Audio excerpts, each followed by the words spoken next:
E o nosso canal, Portal Doctor TV, o nosso vídeo de hoje, conversa sobre ATM com o Dr. Selmar Lobo, que é bucomaxilo e que vai nos dar toda a orientação a respeito desse tema.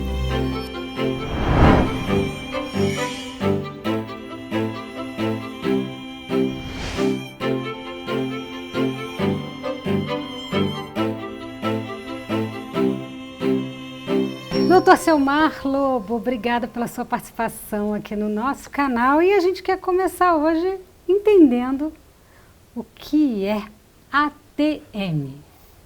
Boa noite e agradecer o convite ao canal Portal Doctor pela oportunidade de explicar um pouquinho de um assunto que é um universo pouco explorado e que muita gente tem problemas. Então espero poder contribuir um pouquinho com vocês. Então, a dor de ATM é muito comum? Primeiro eu gostaria de fazer rapidamente uma explicação do que é a ATM. A ATM nada mais é do que uma sigla que se denomina articulação temporomandibular. É a articulação do osso mandibular com o osso temporal do crânio. Ela se dá através do côndilo mandibular e existem outras estruturas que fazem parte dessa articulação. Nervos, vasos, músculos, cápsula, membranas, enfim. Mas tem um especial, que é o menisco articular ou disco articular, que quando essa estrutura não está fisiologicamente ou anatomicamente bem posicionada, ela pode ser uma das causas de dor e é sim uma dor incômoda, que limitante inclusive, que abrange quase 13 milhões de pessoas no Brasil. Desse público, as mulheres são o público mais atingido, numa proporção de a cada 10 pacientes que nos procuram, 8 são mulheres. Então, é uma situação e um número significativo. Eu acho interessante, doutor, porque muitas pessoas sofrem de dores, né? Dores na articulação, e é uma dor assim que existe e a gente vai deixando para lá e vai tentando tomar um analgésico aqui, um analgésico ali, e não se dá conta que isso significa um distúrbio. É isso mesmo, doutor, que acontece? É isso mesmo. Existe uma confusão, é até muito engraçado que os pacientes nos procuram ou no consultório ou nos hospitais, eles entram assim, doutor, eu estou com ATM. A ATM é a articulação, é o nome anatômico. O que eles têm, na grande maioria, é a DTM, que é o distúrbio ou desarranjo temporomandibular, né?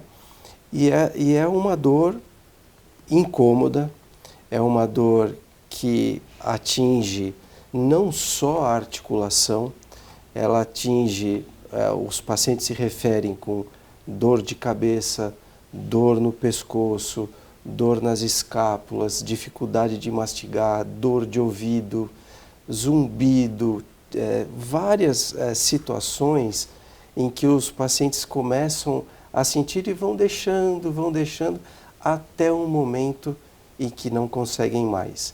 Aí vão nos procurar para uma situação de tratamento, que muitas vezes é um tratamento clínico, mas também envolve o tratamento cirúrgico.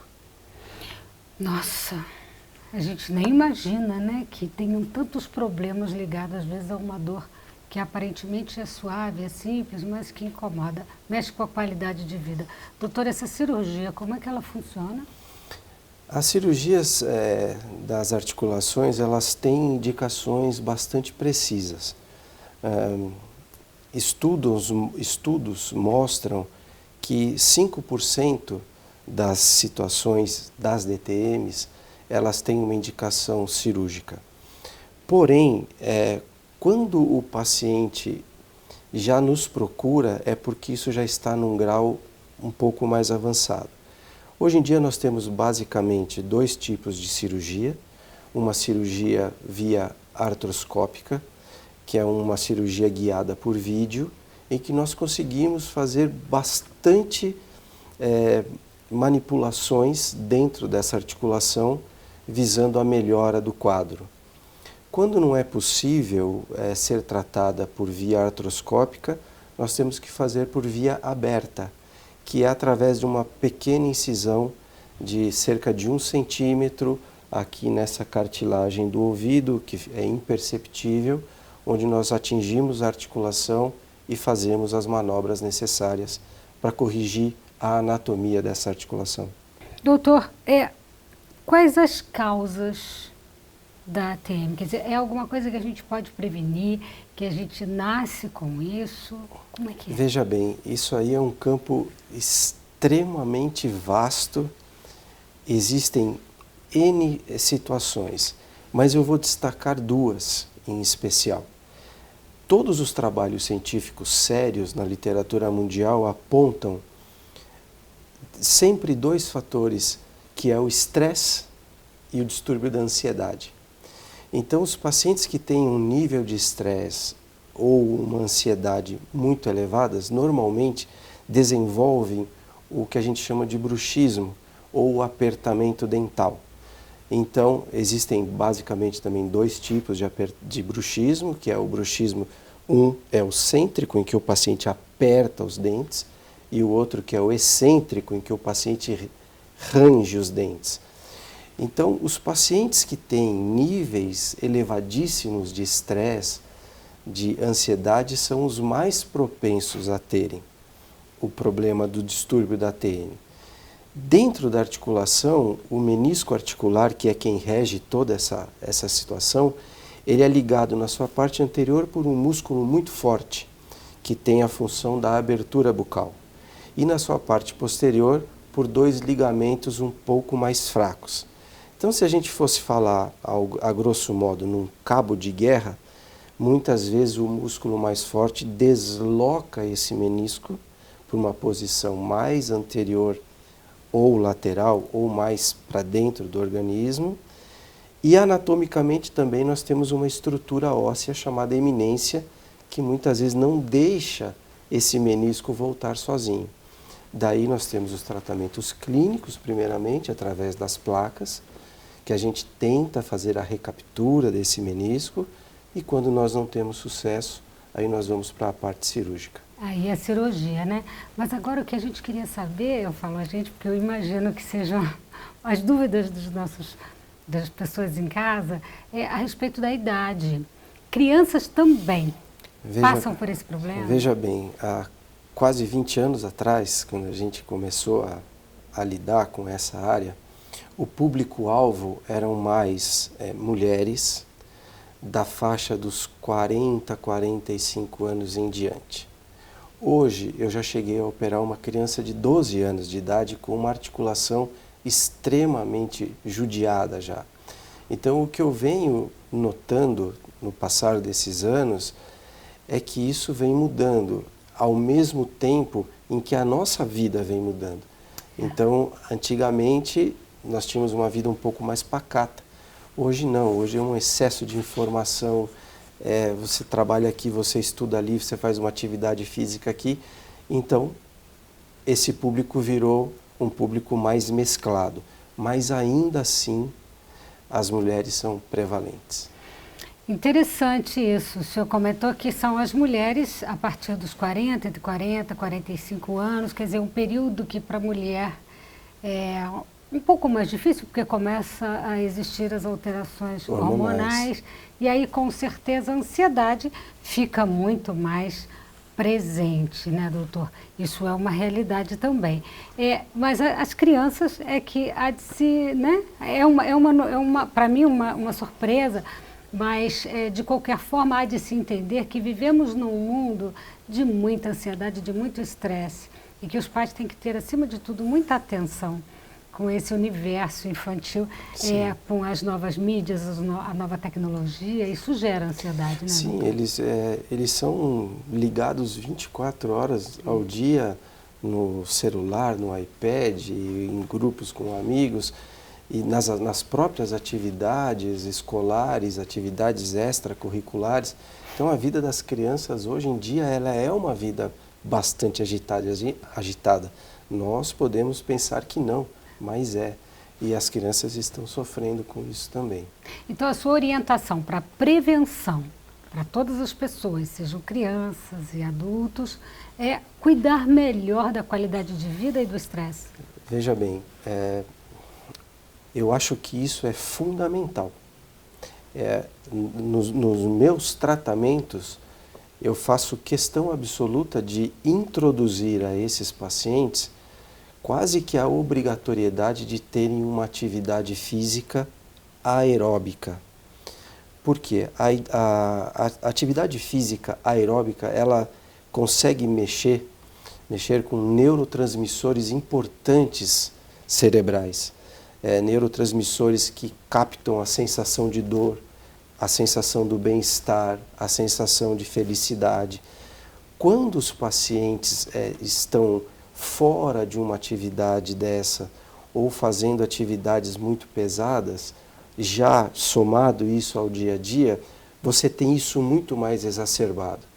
Existem trabalhos que já mostram que pacientes dependentes de medicamentos antidepressivos, com a introdução de atividade física, estão deixando de usar esse medicamento ou aliviando o uso desse medicamento.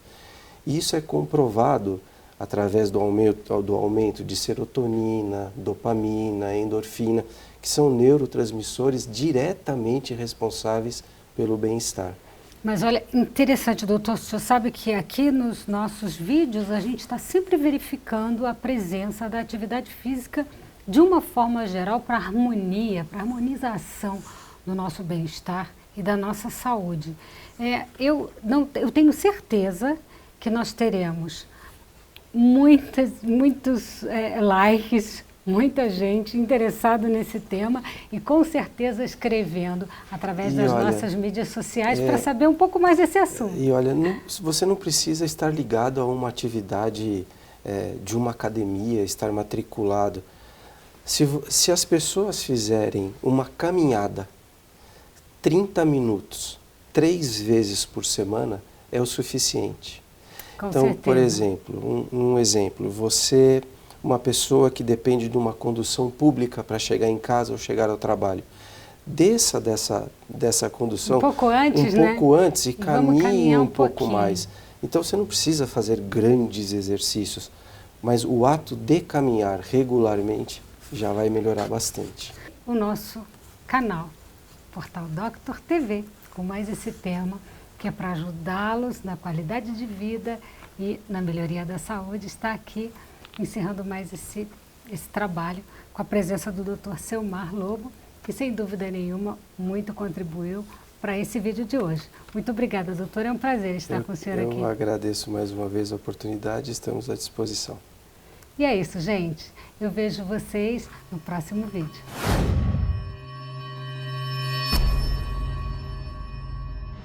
Olá, sou a doutora Vanessa Mussupapo, sou médica dermatologista pela Sociedade Brasileira de Dermatologia e eu vim aqui no Portal Doctor TV falar um pouco sobre cuidados e urgências da pele no meio dessa pandemia.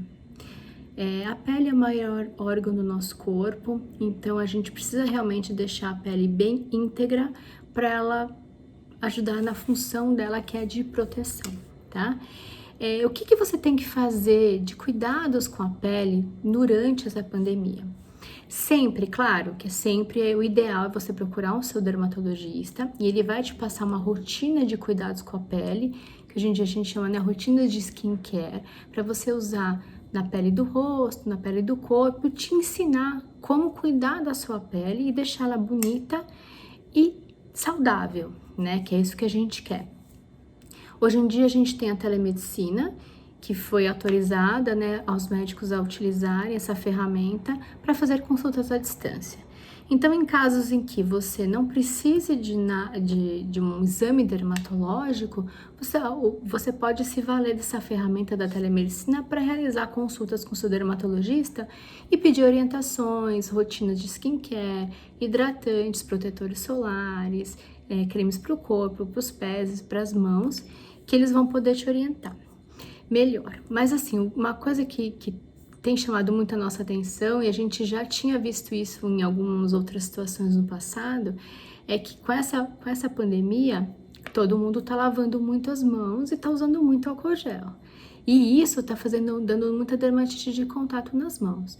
Então, pra gente prevenir a dermatite de contato, que eu acho que é o caso da maioria das pessoas, a gente tem que lavar as mãos, secar e hidratá-las logo em seguida. Toda vez que lavar as mãos, hidratá-las. A mesma coisa com álcool gel.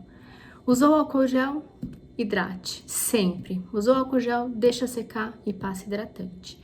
Esse eu acho que é o maior conselho dermatológico durante essa pandemia, né? E situações em que você realmente precisa da consulta do dermatologista ao vivo? Geralmente são em situações em que você tem uma infecção de pele, algum abscesso ou alguma outra lesão que realmente a telemedicina não consegue diagnosticar, então o dermatologista pode pedir para você ir ao consultório, ou em casos de lesão suspeita de câncer de pele, tá? Que eu acho que esse é realmente o principal. E qual é o maior medo dos médicos, que os médicos estão tendo de várias especialidades durante essa pandemia? As pessoas não estão procurando os consultórios médicos, não estão procurando os médicos, e com isso, diagnósticos de cânceres em geral não estão sendo feitos. E com isso, a gente pode ter um diagnóstico tardio de um câncer e dificultar o tratamento e diminuir a sobrevida do paciente. Então, eu vou orientar como que você pode desconfiar de lesões de câncer de pele e, nesse caso, procurar um dermatologista, tá? Existem três tipos de câncer de pele mais comuns: o carcinoma basocelular, o carcinoma espinocelular e o melanoma. O carcinoma basocelular é um câncer de pele que geralmente ele parece uma espinha, é aquela história, é aquela espinha ou ferida que melhora, cicatriza e sangra, daí aparece, daí some, daí volta, mas sempre no mesmo lugar, tá? Pode ter alguns anos de evolução, mas de repente ela começa a crescer, sangrar, e aí você começa a desconfiar mais do câncer, tá? Outras situações, o carcinoma espinocelular, ele pode ser uma placa, pode ser também realmente uma ferida que não melhora, que faz casquinha, crosta, que não cicatriza, que sangra. Então, o dermatologista está apto a fazer esse diagnóstico. E tem o principal câncer de pele, que é o melanoma, né? O melanoma é um câncer de pele que vem de pinta, o melanoma pode matar.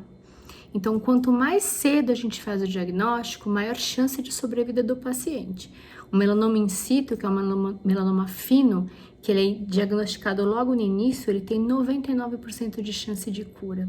Enquanto o melanoma que a gente deixa de diagnosticar, você vai diminuindo essa sobrevida. E como é que eu vou suspeitar do melanoma? O melanoma é o câncer que vem da pinta, né? Tanto de uma pinta que você já tinha, que modificou, ou uma pinta nova que apareceu que você não tinha, que você nunca se deu conta dela, né?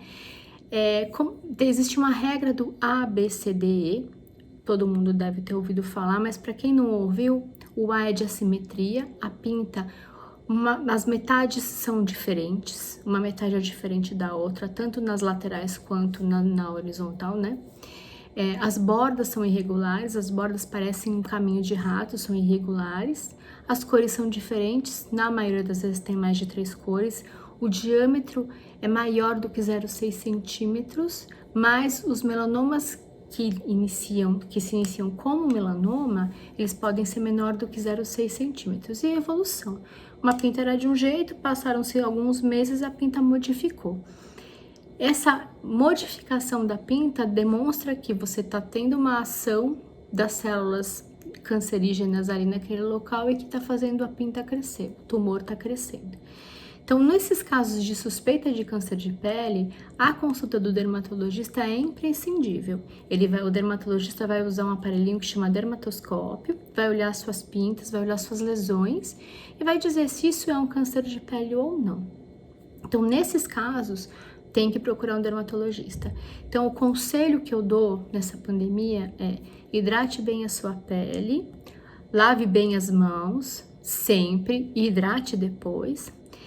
Analise seu corpo, faça seu autoexame, olhe suas pintas todas, olhe o seu corpo inteiro.